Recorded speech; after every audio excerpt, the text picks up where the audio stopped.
Good morning, good afternoon, good evening. Hello. Hello, how Welcome we doing? to Pipped Off episode 9. Hoo-yah! Episode 9. Mhm. How you doing, Mr. Alex Chris? I'm doing good. No, it's been an interesting couple of weeks. An Couple of interesting week. Hold on, we spoke last week. We're What was going on speaking every week now. every week? So Well, yeah. we What were did we do yet? What happened last week? this past week, nothing really much happened in my trading, except for immediately after we finished recording last week's episode.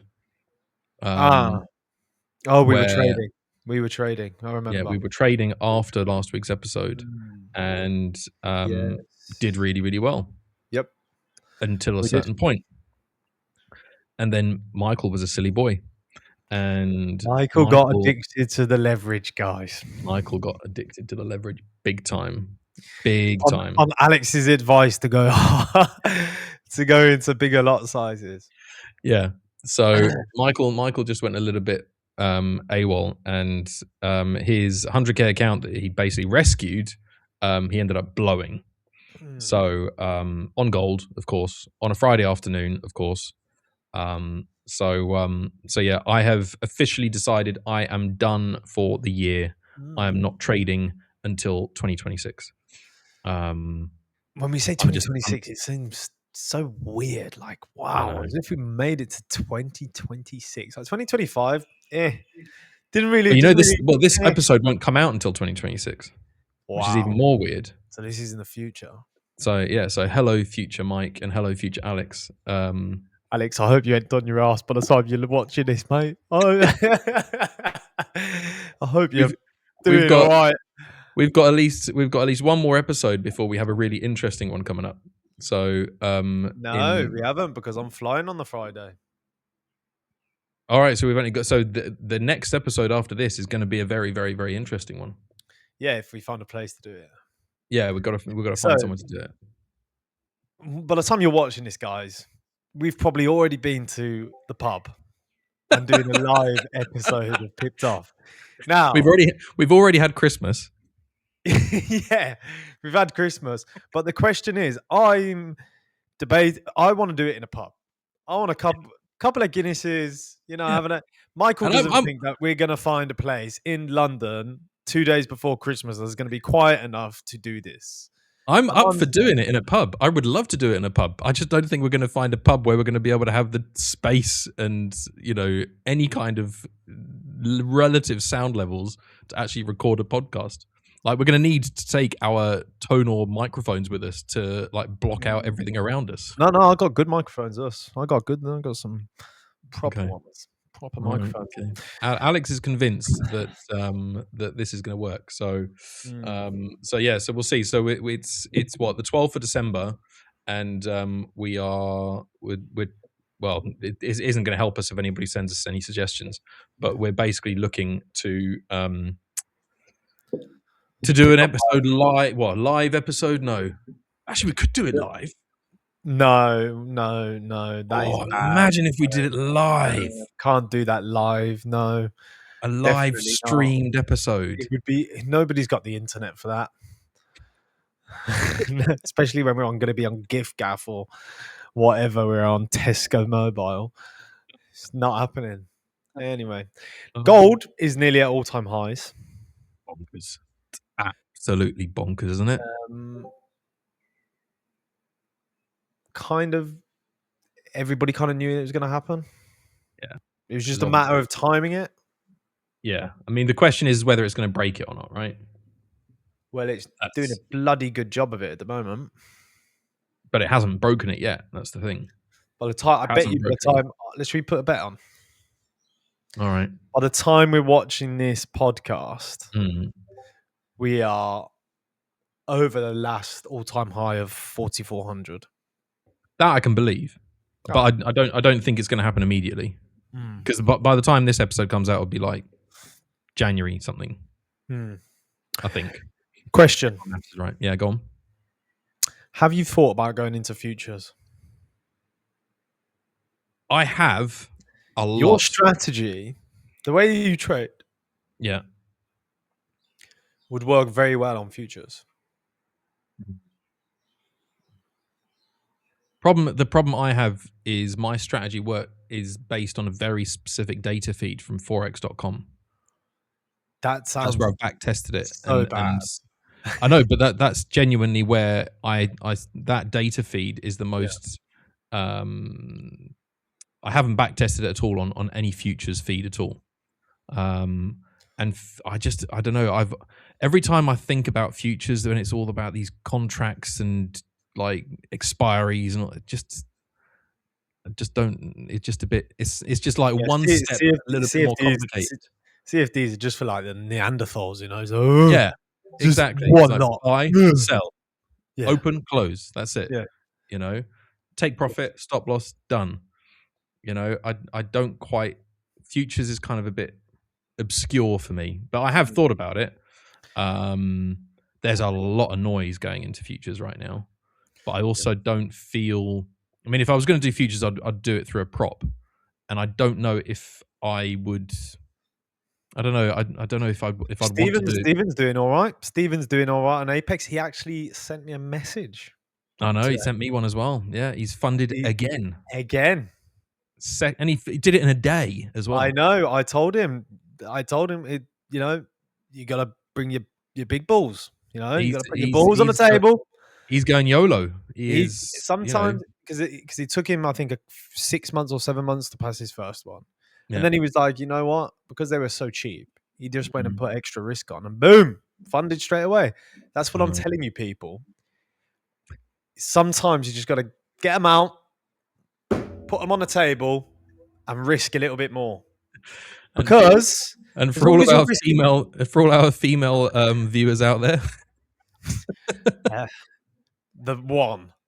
we've got one female viewer. As my mum watches this. Okay, so, well, yeah. I'm sorry, Michael's mum. Okay. No, look, put it on. As long as you got the setup, give yourself a little bit of room.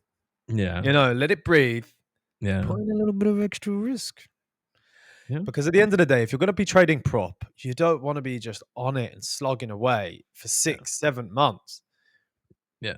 No, I agree. Because he's interesting with Steven, he's I don't know how many funded accounts he's got now, but he hasn't actually hit a payout on any of them yet. So he's been accumulating all these funded accounts, and then next year his plan is to get payouts from them. So that's where Steven and I are very different, because I will happily blow a funded account. Add that a bit quicker. You better not put a stop in there, you know. Add that a little bit quicker. Yeah, a little bit of editing there. The clip of that one is going to be interesting. I don't mind blowing for funded accounts. Yeah. You know, I don't feel bad about it because, you know, I'm risking quite high. I'm getting the payout and I'm leaving. And that's what I believe. My opinion is that's what they're there for. You know, that's the game. Because at the end of the day, and from working in the industry, it's either you or them. Yeah. It's either you or them. Nobody's going out to the bloody market. Yeah. You are against the firm. Yeah. If you're going to do an analogy of it, it's almost like, right, you're going to go out and buy a product and then you're going to try and sell it for more, essentially. For a simple, you know, analogy, right? But obviously the mechanics of it is very different. But you're investing in something, and you've just got to make the ROI on that investment better than your investment initially, right? It's a vehicle. It's just the same as a broker, except for you're getting extra leverage, and instead of being against the market, you're just going against the firm. Yeah. Yeah. So that's just basically it. So okay. So you asked me the question initially about futures. So I'm taking it you're thinking about it as well. Are you already doing it? You're already doing it, aren't you? He's already doing it. What, futures? Yeah. No. Oh, okay. I'm focusing. At the moment, I feel like I'm back on track. I've back to funded on one account. I've got a nice payout coming out soon, tomorrow. I've got another few different accounts as well that are all nearly about to get funded. Actually, from today, I'm actually a little bit behind, but then back on track. And I feel like that payout tomorrow, the fact because you told me before we started recording that you're 2% down today. So is that also on that payout account? yeah, but the payout account was up 16%. Oh, okay, fair enough. Okay, so you're still taking 14%. So that's why, and this is the biggest problem, is when you've done a little bit of good trading, and then you're like, I've got a little bit more and extra to play with, and then you start making those little trades that, to be honest, and then it all adds up. the trades that I was playing around with today, I'm looking at it now. It was just, it was gold was at the 88 level, and I've been playing around with this idea, and that was about 43.20, and I went down on the 1 minute. It looked like it broke structure, but it didn't really break structure, and I was just doing a little bit of a punt trade. But once New York opens, I think we'll see a little bit more volatility, and we'll see what happens. So you're still going to go into the rest of the day trading, even though you got a payout coming out tomorrow. Yeah. So you've got a payout tomorrow, currently of 14%. If I see it, look, if I don't see anything right now that's interesting, I'm not trading it. Okay. But why would you not just walk away? Why wouldn't you just say, or disconnect that account from the copy trader and say, okay, that's my payout, that's locked in and secured, and if you see an opportunity, then you take it on everything else. It's a very, very, very fair comment, Michael. I mean, this is coming from the guy that managed to get himself, saved 100K account and then blow it within an hour later. So I don't necessarily know what I'm talking about, but at the same time, no, you definitely know what you're talking about. The fact that you don't follow your own advice is your own fault. Well, yeah, that's the fact that you've got good advice, you've got great advice. What do they say? What do they say? Those who can't teach, right? So there you go. So no, seriously, you pull off some real proper good advice. The fact that none of us can follow our own advice. If I followed my own advice, I tell you what, wow, I'd be Warren Buffett with a Pringles hat. They would be quoting me on Bloomberg. Hang on, is that a Pringles hat this week? I don't think it is it? Nah, this is a different hat. Oh, this is a different hat. Contour, I think it is. This is Contour, is it? We don't know. It's some kind of hat. You can't read it. I thought you had laser eye surgery and you still can't read. Yeah. Much better. I like it. Anyway, I'm curious to see what hat you wear when we meet up in a couple of weeks. No, I can't do that. I'll have a haircut by then. Okay. But on a serious note, the futures side, I think, is very, very interesting. I think there's a lot of opportunity in futures, not necessarily from the trading perspective. I'm talking about more for everything else around it. Such as? The education, the content, the affiliate side, the business, the prop firm business. There's a lot more, way more money in futures than there is CFD. And the numbers in futures firms, some firms that have just opened and they're only a year out are at the same revenue as firms that have been around for 5-6 years. Goes to say something. Not saying the firms that have been around for 5-6 years, they're. But is that what's driving that? Do you think? Just the business model and the fact that they've got Americans, and a lot more people are into futures in America. Yeah, well, because CFDs aren't available. Yeah. Can't even trade. You shouldn't. You can't even trade. I really want to take that long on gold. Go on, take it. Go on, but disconnect the payout account. No, I'm not going to do that right now. Well, do you know what? It's best me not even touching anything. Well, especially when we're trying to do a podcast. Well, yeah, I would say that, but you do your own thing, mate. I know. My thoughts are on, or my question on what's it called? Futures. Futures. Thank you. I wonder whether obviously there was a period of time where pretty much all the CFD prop firms had to leave the US market, pretty much because MetaTrader pulled the plug, right? Yeah. After my Forex funds and all that palaver, everyone kind of suddenly went, let's back off a minute, right? Mm-hmm. That's not now all been kind of quietened down. I don't think you can use MetaTrader. Oh, can you use MetaTrader again in the US? I think you can. Probably. But the kind of the break that took place, the period of silence, let's say, in the market for prop firms, I think that's what gave the opportunity for the futures firms to really get a foothold. And there's obviously firms that started a year ago were like, oh, hello, here's an opportunity, let's get in there, right? There is a vacuum. Yeah. And so there is a vacuum.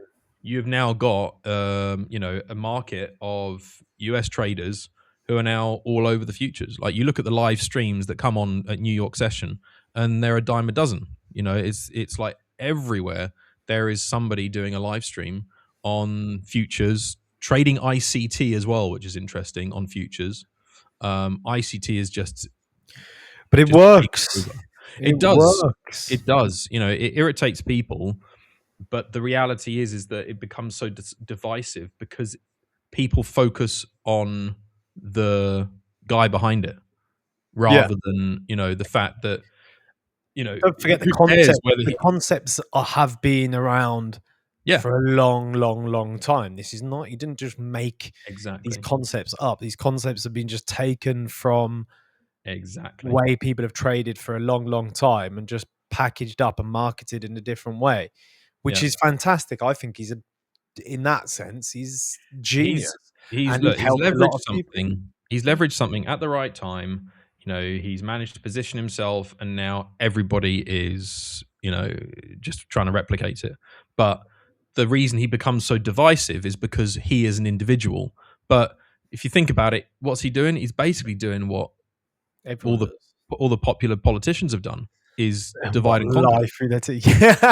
No, divide and conquer. Like, make yourself controversial, and it's like no PR is bad PR, right? And it's like he's just gone, I don't care what people think. I'm gonna be outlandish. Look at what Trump did. Trump came into politics in 2015, 2014, and ripped up the rule book. And he's in the last decade, he has completely transformed the way that politics looks, not only in the US but across the world. And it feels like what's his name, ICT Michael, unfortunately does share a name with me in that sense. But the way that he's done it has made him so controversial. But the fact is that he's got a brand that people now follow and people now replicate. But ultimately, as you said, all he's done is just repackage stuff that was already there and just give it a different name. And he gave it for free. And he's played the long game, and he's now built himself into a position where he doesn't have to do much to get money in from courses or YouTube or whatever else. Wow, that gold is just flying now from the area. Just close your chart. Just close your chart. I should. Just close your chart. Just take a deep breath and just go. Now we're all present. And then when we're finished, then you can go and disconnect your payout account, and then you can go and trade your backside off later on without losing the payout. And you can thank me later when you've done that. Mm-hmm. But yeah, I am curious about futures. And maybe I'll go and sit down and speak with Stephen to understand it, because he's obviously locked in and really just gets it. I don't like the whole consistency stuff. I don't like the whole trailing drawdowns and thing. I feel like you've got to give a trader a little bit of space to breathe, and that's always what has been holding me back from even looking into it. And I don't really, I can trade stock indices. I've been really trading a little bit of the FTSE recently, but that's just, one off when it's been moving. Would I want to trade the US 30 and trade the S&P 500? Maybe. I like gold at the moment. I think everybody likes gold. I've been focusing on gold for a couple of months. Gold has got a lot of good volatility right now. You know, Gold's the great. second half of this year, you know, gold ranged for a good few months earlier in the year. Mm. And I mean, I remember at the beginning of the year, we had you, me, and LJ were on a stream for ABL, and we called it out. And I remember talking to LJ about it, and I said, I can see us going to 4K. And at the time, it just seemed a wild prediction. Now we're Just happily sitting above it, you know. So yeah, you know, second half of this year, gold has really kind of pushed on and given a lot of opportunities and a lot of volatility for people to jump in on. I think a lot of people have lost themselves with gold as well, though. I think the amount of liquidation that people have gone through with gold is because it's very easy to over leverage, and it can be. It happened to me last Friday, so you know. If you go onto the lower time frames on gold, you will trick yourself into thinking something's happening when it's not happening. Yeah. And that's why I use EMAs, and it's silly because today I was going against pretty much everything that I would normally do in that trade today. But when you're using EMAs, stick on 9, 21, or 50, and just watch how gold just hugs on when it trends, just hugs that 9 EMA, and for a little bit of a deeper retracement, go down to the 21 and to the 50 on a 5 minute, and it hugs those levels. Those are all of your support levels, and all you need to do, honestly, is just break, retest, and continuation, and then trail your stop up against the EMAs. It is not rocket science. The rocket science has not been a tit in between. Yeah. What about those levels? I mean, what got you to that point? Was that somewhere you learned that about the 9, 21, and 50? Because they're quite specific EMAs. I know some people use. This is something that Yaniv in the Fivers, I think. Oh, right. Okay. No. So the first time I ever heard about EMAs was when I was trading crypto, and there's a guy called Crypto Face. Great name. He was running live streams with his P&L up in like $250,000 each stream. Like, he was trading heavy. Yeah. And he had the money. He was trading live. You could see it. You could see the broker. You know, maybe there's something dodgy going on with the broker. I don't know. But you could see that he was trading heavy numbers. And he had all of these different EMAs, probably like 10 EMAs on his chart. And he had this own indicator and stuff like that. Anyway, a couple of years later, I was trading on the 1 minute, 5 minute anyway in CFDs when I was at the Fivers. And then Yaniv said, look, you can't be on the 1 5 minute all the time. You haven't got time for that. You're supposed to be working. You just haven't got time to be. I don't know how you're doing it, because it's just tiring. So he said, come to my office and look, this is the way that I trade. And he takes me into. I go and sit with him after work, and he was on the 1 hour time frame, and he was just using the 50 and 21, and the either 100 or 200 EMA, probably the 200 EMA. So 250 and the 21, and he was showing me these 1 hour entries, what he looks for.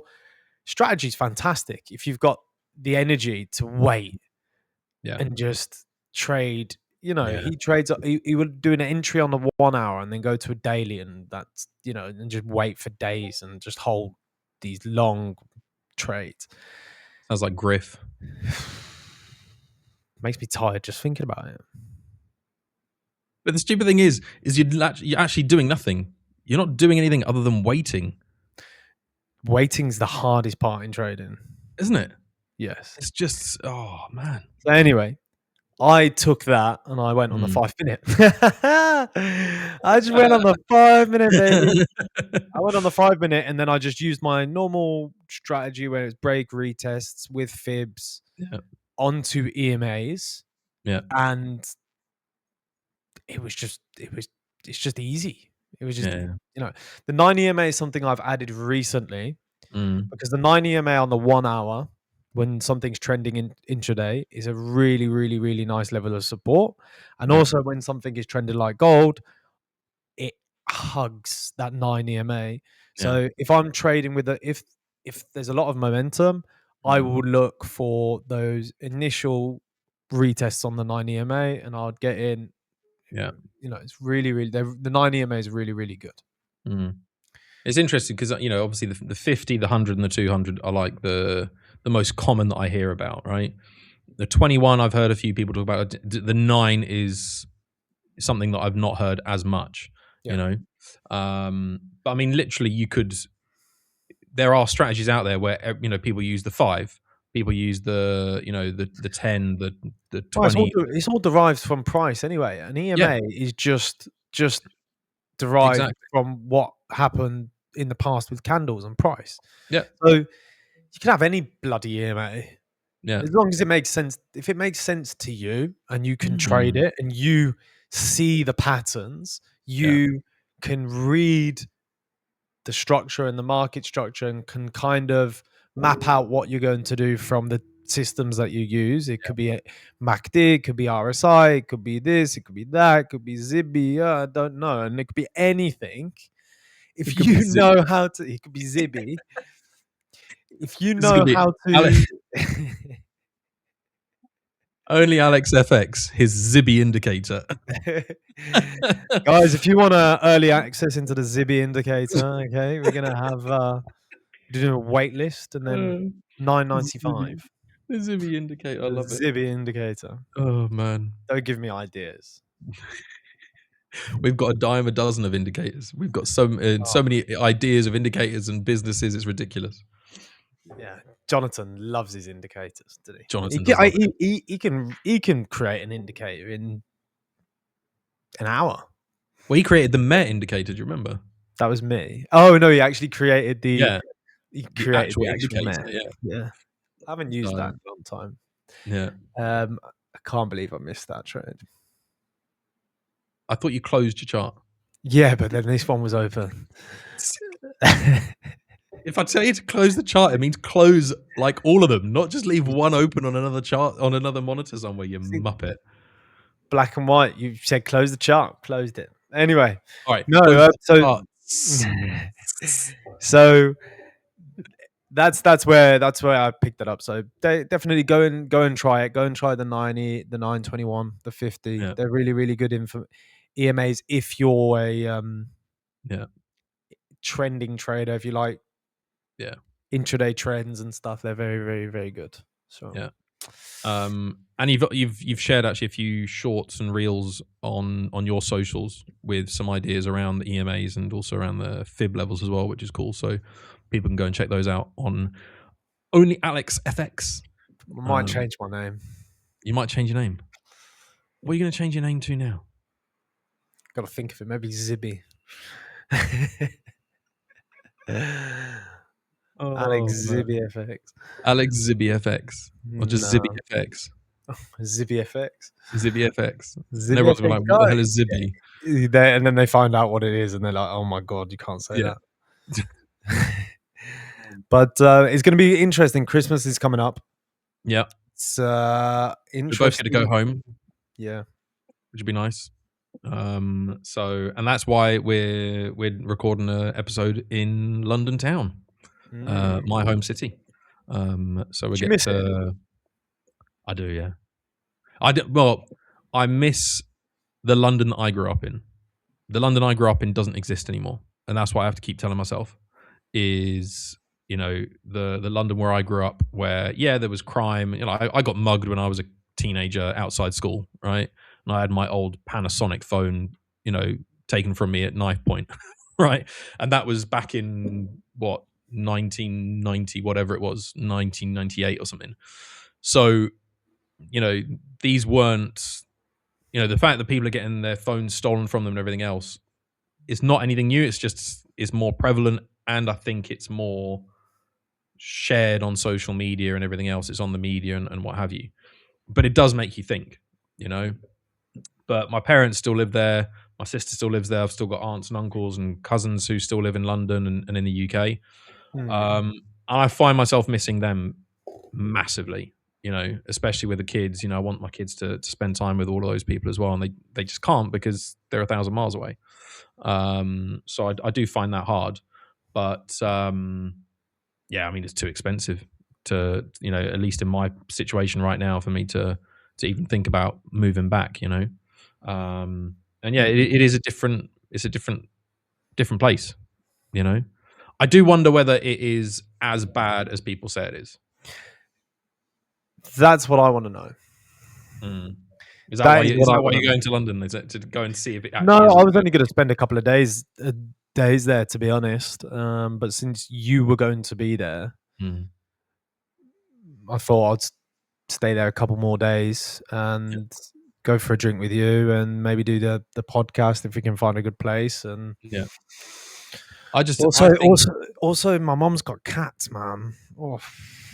And you've got allergies, haven't you? Oh, allergy, man. I go there and I die. Honestly, you can't speak to me. My throat swells up, my eyes. Oh. I think we did. Didn't we do an ABL stream from your mum's at one point? You were you were at home at your mum's earlier in the year, and I remember you were dialing in from like her conservatory or something. Yeah, wow, that was it. I remember that was last year. And that was this year. We only started working together less than 11 months ago. Damn, feels like we started streaming together in like February. Feels like I've known you for a long time, man. I know, mate. That's what everyone says. But yeah, I don't know. I mean, I know you obviously, you know, you're massively influenced by the weather, and I know for you, you know, the warmer climate is a big pull for you, right? In Poland, you get the warm weather in the summer, but then you get the damn cold winter in the winter, and it is cold. We've been through this quite a lot, haven't we? Thinking about what country is the prime. We haven't talked about it on the podcast, though. I don't think, have we? We've talked about politics on the podcast. Oh, politics, yeah, but where would you live? Yeah, where would you live? I don't know. I like Portugal. I really like the look of Portugal. I really like the look of Portugal. Portugal's nice. Portugal. The more I look into it, the more it looks like somewhere appealing, to be honest. Yep, Portugal's great. Great food. Wouldn't recommend trying their special soup if you're Jewish. Might have a bit of a problem there. But no, there's many different places that I think are really, really nice places to go. And I want to know if what I'm seeing on social media about the UK, it's really, really like that. Yeah. I hope not. But it also, it's like at the moment, I've got a bit of a new goal. Okay. I want to one day hopefully get especially from prop and doing all of this stuff, to be able to buy my mom maybe her house, because she's been living in rented accommodation for quite a long time after her split with my old man. And I was like, to buy in the UK, do I like? Oh, yeah, I know. I think obviously that's where she lives and stuff. Yeah. But buying in the UK, it's a lot easier to buy in the UK than it is anywhere else. True. 10% down, first time buyer, this, that, and the other. Yeah. I feel as though when I look at all the social media stuff, like starting to do Mental Wealth Trader again, everything else, I haven't really been posting much content. I need to get into that. But obviously you've got to engage with other accounts and everything else. And the one thing I think with social media is that as soon as you allow the algorithm to feed you one video, it then feeds you more and more and more, right? Yeah. So if you start watching all of the outlandish, outrageous, you know, clips of whatever. This is bad. Yeah. The economy's bad. Oh my God. Then it just compounds it, right? And it just goes on and on and on and on and on. Yeah. Then you speak to people like I speak to Jonathan Kibler, or I speak to Stephen Vickers, right? Or any of those people. None of them are complaining. None of them are saying, oh God, it's so awful. It's so terrible. But but they're Why? getting this What's narrative. Jonathan? What's Kipler saying? Because he lives in Birmingham, if I'm not mistaken. He lives in Birmingham. You know, I asked him, and he said, yeah, you know, I think it's just, you know, you get this media narrative, and he says he doesn't feel it as bad. Now, I don't know where exactly he lives. I don't think he lives in the centre of Birmingham, for example. But I do get the impression that what you get fed and what you absorb very much influences your perception on things. And so what I did with my Mental Wealth Trader account was I removed everyone that I followed, and I was very, very selective as to which accounts I did want to follow.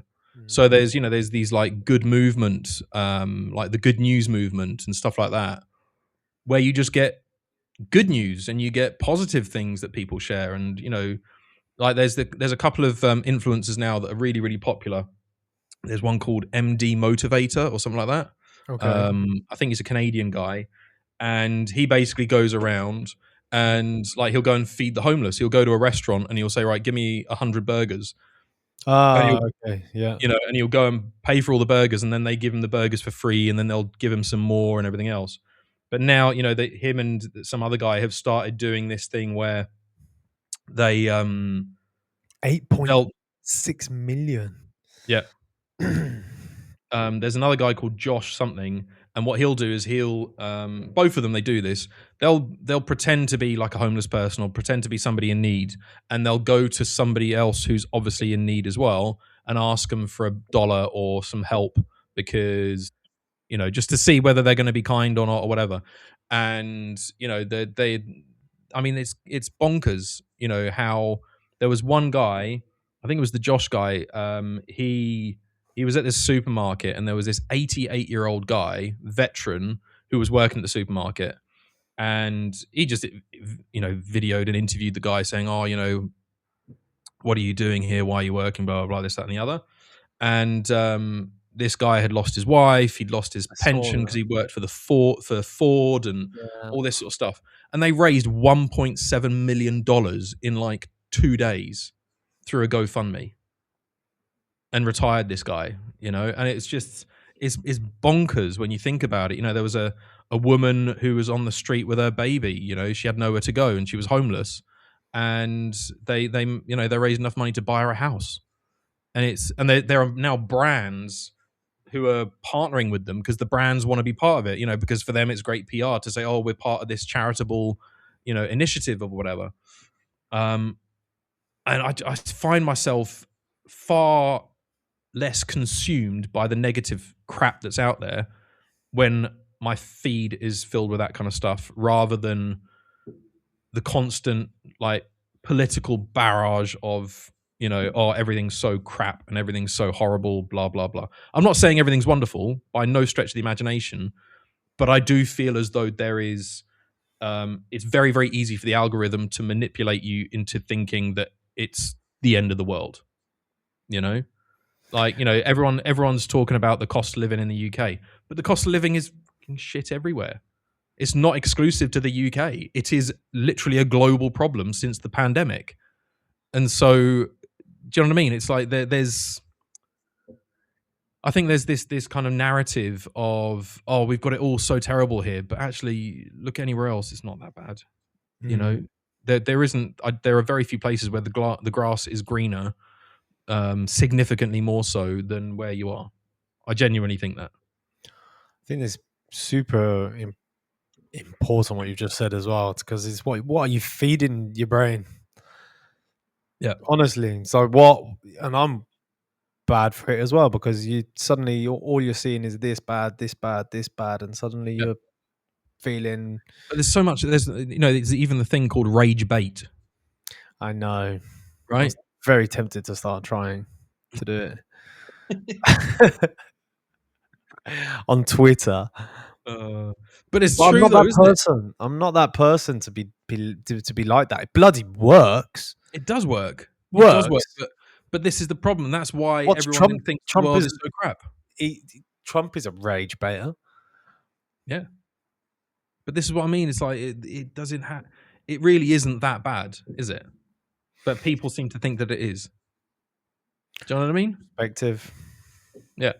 Just So that's why, like Mental Wealth Trader, I'll share some humorous stuff that I come across or whatever, or just some wholehearted stuff, because there's just, especially this time of year where it's Christmas and everything else, and you just think, can we just have a little bit of positivity, I think Christmas is it can be a double-ended sword for a lot of people, Mm. because sometimes it could be good times, sometimes it can be It's a very lonely magnifier. time. It's a magnifier, right? Christmas magnifies whatever's going on in your life. If you're lonely, it makes you feel really lonely. If you're happy, it makes you feel really happy because you're surrounded by your people, the people that you love and everything else. Christmas is a very, very exaggerated season for whatever you're going through. So hopefully everyone that's watching this in the new year has had a good Christmas and is feeling happy and positive and going into 2026 and feeling as though it was a decent festive period, because What are we it can doing be hard. to make next year better?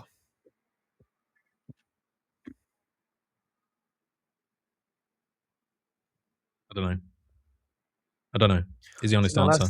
I that's the question, isn't it? Because it's like every year we do these new goals, these new things. What really is going to move the needle next year? Do you know what I actually want to get to the point where you can set your goals and everything else, but actually I also want to get to a point where I can accept things as they are, Mm. accept that certain things are the way that they are, right? Rather than trying to constantly chase every opportunity at every angle, you know? Yeah. I kind of, I don't, I personally, I don't know what I would do if I had like endless amounts of money to buy Lambos and all this other stuff. Really, honestly, would feel like I would probably be super unhappy Yeah. because I I've got nothing. genuinely, I probably I wouldn't have a goal to no, look. exactly. I ain't got anything now, so at least I've got a goal to wake up for. You know? What would you So, like, do? what would I bloody do? You just go to the gym every day. Oh, that's terrible. I only go to the gym because I'm trying to get my mind right so I can go and get Yeah, more of that guap. exactly. I ain't got Exactly. enough guap. Exactly. No, that's the thing. It's like I always had this before. I've always had these conversations with friends of mine. It's like, what would you do if you just won, like proper big amount of money? Yeah. Would it change the way that you actually probably feel about yourself? Or would it change? I can't pay attention because she is in the back just moving around. Like, I can't see.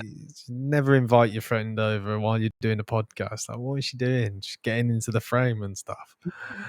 Uh, Anyway, anyone who but doesn't understand, just go check out the YouTube. yeah,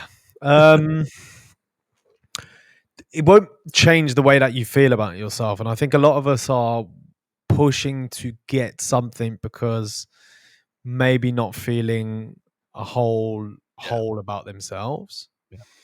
And I've definitely got a little bit of a chip on my shoulder. I definitely want to prove to a lot of people, that I was enough. And I think to provide for my family and things like that. And I don't think that comes with money, also it comes with being that person. It's very difficult to be that person as well because you've got to really believe you're that person. You've got to think that you're that person because you could have no money at all and Hmm. believe you're that person. You'll be that person. Yeah. All it is those beliefs that we have. And I think when it comes to every year we go into a new year, we have all of these different goals that we want to do, but Mm. we never actually change our identity and our beliefs around ourselves and what Yeah. we want to achieve. And that's why we always go back to our default identity and default belief. Yeah. And it's that feedback that after 5 years you look at yourself and you're like, okay, got a bit of a better job, got a bit of a better house, or got a bit of a better girlfriend, Yeah. wife, got a few more kids, but I'm actually the same person, or I've got the Mm. same beliefs, the same identity.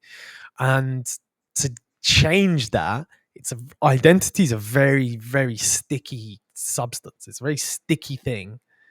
So if you're trying to change it, you will always you can start changing it, but you will find that some little things start creeping in. You start doing these habits that kind of take you back into that old identity, and it's Mm, just that conscious effort all the time, constantly looking at, I want to be this person, I want to do this thing, I need to do this, I want these goals, and being constantly at it.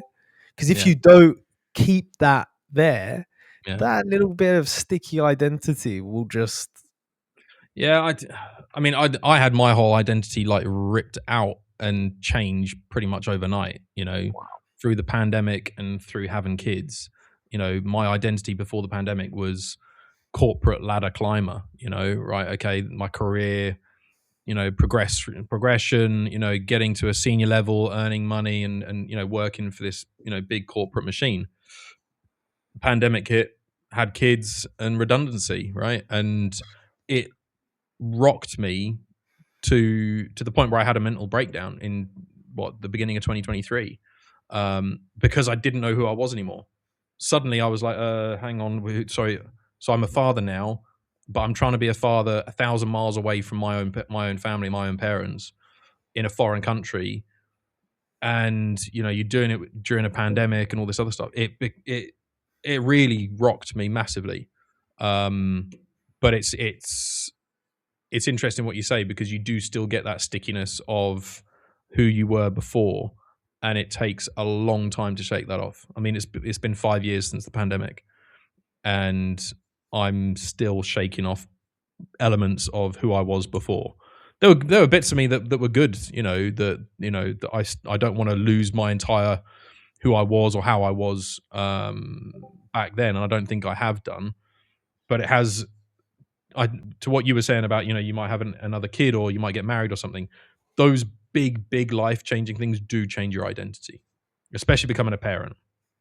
But becoming a parent changes your whole perspective on it, 100%. and that's why I'm not ready. I Yeah, don't want to. I'm not ready to have that shift in identity where I'm no longer thinking about just myself. yeah. And it's a bit selfish in a way, but it's also It's no, actually, being do you know what? I selfless disagree. because I don't I don't want to bring, I don't want to bring Yeah, life or a kid yeah, before I can provide and give everything that I can. I'm not talking yeah, about providing and resources and money. yeah, I'm yeah, talking about provide me, yeah, yeah. be there, be 100%. present, be Yeah, able to help my kid grow into a world that yeah, it's a fucking difficult place. yeah. This place it's a jungle. Mhm. And without the proper guidance, Mm. it's so much harder. And it Oh, toughens 100%. you up if you don't have the guidance and you learn it, but you can either go both ways, You Yeah, never know where you actually end up. And sometimes you're such a product of your environment. It just takes a couple of wrong people at the yeah, wrong age that you just really go a different direction in life. And you yeah, only start 100%. holding yourself to your boundaries and things like that after a Mhm. certain age. Yeah. Before 18, you're a Mm. sponge to the people that you're 100%. around. Yeah, you are Even what you surround now, yourself by. Yeah, yeah, yeah, yeah. Yeah, even now when you're an adult, when you're in your 20s, your 30s, your 40s, you're still a sponge to the people that you're around.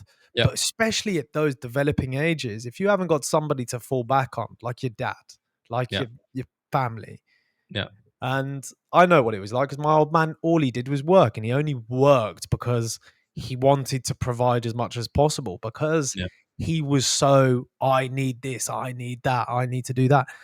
He was never around, and it yeah, sucked. I never yeah, want that. I want to yeah, be there. So yeah. that's But why I that's always why, look at you, and I'm like, you're a good role model for me to do it. So that's well, but what I would say is, I wouldn't call it selfish. I'd actually call it selfless, because you're not bringing a child into that environment when you know you're not ready. Whereas yeah, a lot of people go and have kids thinking, "Oh, whatever," and you then end up with kids that do end up with with poor relationships with their parents, and they struggle into adulthood and everything else. So, yeah, I think it's a very selfless thing to say to yourself, right? No, I'm not ready for this, you know. And you got to pick the right one as well. No, that's the biggest Ooh. exactly. Ooh. So, I mean, the episode last week that was released was episode 4, and Okay. in that episode, you famously said, "I got rid of everything. I've the only thing I've gotten rid of was the women." Is it still the case? It is. Yeah. Yeah, I and don't. that's how your trading's improved at least. You know. Hold on. Trying to juggle. No, juggle. Balance. That looks so wrong. Looks so. Maybe it's focus, getting away from one thing, and plus I remember it was when I was going on that tilt. I was actually speaking to a girl at the same time, and she was driving me crazy. Crazy, not in a good way. She was just making me chase her. Yeah. Sometimes you want stuff that you can't get. And when somebody is playing hard to get, like, oh, I love the game. Alex the game. loves the good chase. He loves a chase. I love the chase. You know, just you're so easily manipulated. I am. Manipulate me. I need it. Yeah. I know. I need to be manipulated. Manipulate me. I need it. I need to be manipulated. I am like, it's like, that's why, when I was in sales, I love sales, but I was like, I am always the easiest person to sell to, and that's why I'm a good salesman as well. I'm a really good salesman because I'm one of the easiest people that you can sell to, because all it is You got to be able to talk to people. As far as I'm concerned, sales is about building a relationship with somebody, right? giving somebody what they want. Yeah, as well. If you're going to buy from somebody that you like, you're not going to buy from somebody that you don't like. You know. Yep. Years ago, even if you want something and you don't like the person that's trying to sell to you, you wouldn't buy it anyway. No, you wouldn't buy and it. that's I remember a few years ago I was looking to get a new car. This is like probably about 10 years ago, and I went to one dealership and they had the exact car that I wanted, and the price was great and everything else, but the salesman was such a cock that I refused to get it. I was like, no, I'm out of pure spite. I was like, I don't want this guy getting a commission from me buying this car because he's just an arrogant sod. And I just refused it. So you got to be able to build those relationships, you know. You just got to be able to just be just normal. Sounds when I say normal. No, what is normal? It's just like no. There is no such thing as normal, right? And I've told you this theory before, right? There are two types of people in the world. Everyone is either weird or crazy. Weird or crazy? Yeah. Every single person in the world is either weird or crazy. If you think about all the people in your life, you can categorize them either as weird or crazy. Nah. You can. I got in between us. You got in between us. Right, yeah, they can be both, right? Yeah. But there's no such thing as normal. What am I then? I don't know. Am I weird or am I crazy? No, I'm crazy. You're 100% crazy. Oh, really? You've known me for 11 months. Yeah. Crazy? Yeah. And I'm pretty sure that on the 23rd of December I'm gonna be able to confirm that you're crazy. We'll end up going to the busiest pub in London trying to record a podcast. Do you know what? I don't drink anymore. Do you not drink anymore? Well, you just only when I'm on holiday. Have 2 pints of Guinness. Yeah, when I'm on holiday, I'll drink. But when I'm at home, yeah, I just don't drink. Yeah, I don't drink at all actually. Yeah, I just don't like waking up in the morning feeling like crap. Yeah, I don't know how I used to drink a whole bottle of whiskey when I was like 18. I used to down that thing. I used to down bottles of whiskey, go into the army the day after. Oh man. How is that possible? If I drink 2 drinks now, I can't get out of bed. Hit the snooze, wakes me up again. Hit the snooze, wakes me up again. Throw the thing at the wall. That was pretty weak, actually. I'd expect you to be able to handle more than 2, to be fair. Depends what. There we go. Now we're getting to the crux of it. Wine, mate. Gin, if it's a good gin, Hendrick's gin. It's all right. Hendrick's gin. I feel like this is going to need to be a topic for our Christmas podcast. We're going to do what Rich said. We're going to do Never Have I Ever We're gonna do Never Have I Ever trading version. We're going to do trading drinking games. Okay, and then we either do it with the Guinness or we do it with the shots. All right. Okay. All right. Just remember that I've got to go home to the kids afterwards. And I'm probably gonna have to carry you. Yeah, exactly. So, and I'm not a light. You're not a little exactly. lad. Exactly. So, if you want to carry 100 kilos on your back, I probably could. I could. I've been training a lot for that. I've been training. Right. I've been like, I'm gonna get Michael fucked up. I'm gonna do 100 squats with 100 kilo just to make sure. Good. All right. So you're going to be prepped and ready. We are. We're gonna finish things off as we usually do with some pipped off confessions that we steal from somebody else's Twitter account, because nobody's submitting any stories. We haven't had even one submit. We've had submissions when, like, ages and ages ago when we first announced it somehow, somewhere, where we got 4 submissions and we got the same 4 submissions just sitting there. We've got nobody else submitting stories. So guys, please, if you are listening, go and submit a story to pippedoff.com. Michael, we don't have to tell anybody that we're taking the confessions from other people. We can just take them from there. This the whole point is that we're raw and honest, and Yeah, but we don't have to tell anyone. Who cares? If you want to, we're doing the pipped off confessions from Twitter. Yeah, but we actually do want people to submit stories. Yes, we do. Yeah. We do. First one is a really interesting one, actually. I've made $67,000 so far this year just from copying signals from other traders. Why don't more people just do this? Same money for way less effort. Yeah. Curious where that person's getting the signals from. Wow, I actually went into a signals group. Mm-hmm. I went down a funnel, Fred Trading's funnel. Great funnel. Do. I'm very you love a funnel. I love understanding how people funnel people into their offers. That I'm a little nerd with that. And then you look at yourself and you go, God, I was so manipulated by that funnel. No, actually, when it comes to funnels and stuff like that, it's really hard to get me to. I jump on calls with people just to see their funnel, and then they try and get me to. Okay. Then I nearly buy. Yeah, exactly. I was like, "Wow, you're a really good salesman. How much is it?" No, but there are some people that do copy trading. Yeah, that aren't actually that bad. I'm not saying that Fred guy. I found him, but there are definitely people that you can copy from that have good trades. Look, copy me if you want. Halfway to prop. Not that you post anything in there at the moment, but maybe going into 2026, by the time this comes out, there'll be some trades in there. So I think I want to actually open up a Darwin. Maybe next time. We'll do that next time. I'll tell you about it next time. Yeah, tell us about it next time. When I first became profitable, life was great. I was able to quit my job and relax a bit. Now I hate my life. All I do is sit in my room, trade, and play video games all day. It's actually depressing. I have not talked to another person in like 5 days. That sounds like somebody who needs to go and touch some grass. And we all have this issue with letting work, trading take over your life. Yeah. You've got to keep a balance. And I'm struggling with this myself. There's times where, I'm starting work. I am at work all day and trading all day. And then in the evening, I don't actually go anywhere because I'm exhausted. And you have to try and stay social. Keep up your hobbies. Keep doing things. Don't turn into this island that you're just chasing that dopamine. You're getting paid.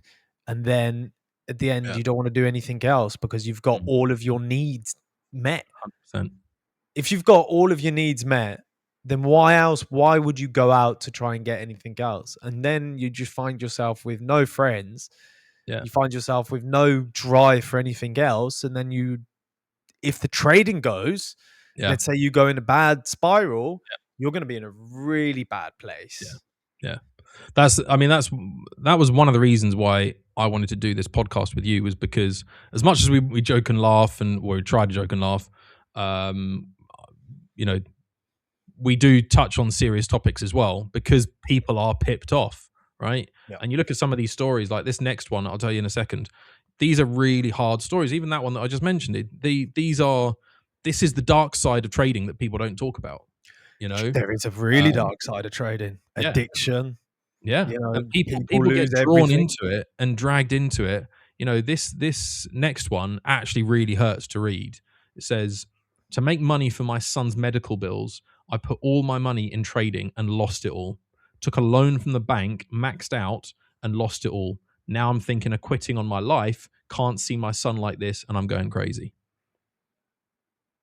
You know, and that's a hard one for me to read because, you know, as a parent, but also as somebody who has struggled mentally as well, and you know, looked at that stuff. That's a really hard one to read. But that's how, you know, we talk about all these funnels, we talk about all the brokers, the prop firms, and everybody else. You know, this is dark stuff. Serious. It's dark You know, stuff, and that's not just one story. At the end of the day, all of this stuff is to take money from you. It's not yeah, there to give you money. yeah, And addiction is really prevalent in this field. yeah, yeah, And massively. it could be so detrimental to your whole entire life if you don't mitigate risks and take in risk management and really do that. You know, trading prop is one really good way of mitigating things like that. Yeah. And I tell you what, I've had massive losses sometimes on personal accounts that has left me super, super upset about myself because, you know, that's money that I could have put on a deposit for my mum's new house, but you know, I just blew it on a trade on gold. It's bad. You know? Yeah. You don't want to let that need of getting cash be the thing that is going to drive your trading. Yeah. Yeah. You know, trading can be a great vehicle, and we've talked about that in the past, but it can be a very, very dangerous one that can spiral massively, very, very quickly, and without you even realizing it. I'm not saying prop is an amazing industry that's the answer to everyone's prayers, but at least it gives you a bit of a guardrail to stop you from throwing all of your money away at the markets. You know, but yeah, good one to finish on then. Trading retired me.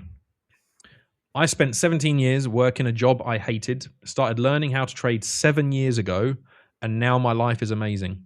I trade for 2 to 3 hours a day and then get to enjoy the rest of it. Me and my family moved from the city to the beach, and I thank God every day for the life that I am living. Can happen. Can happen. Can happen. If you put yourself in the right position to do it, and you position yourself around it. If you treat it like the bookies, you're going to get the bookies. Yeah, exactly.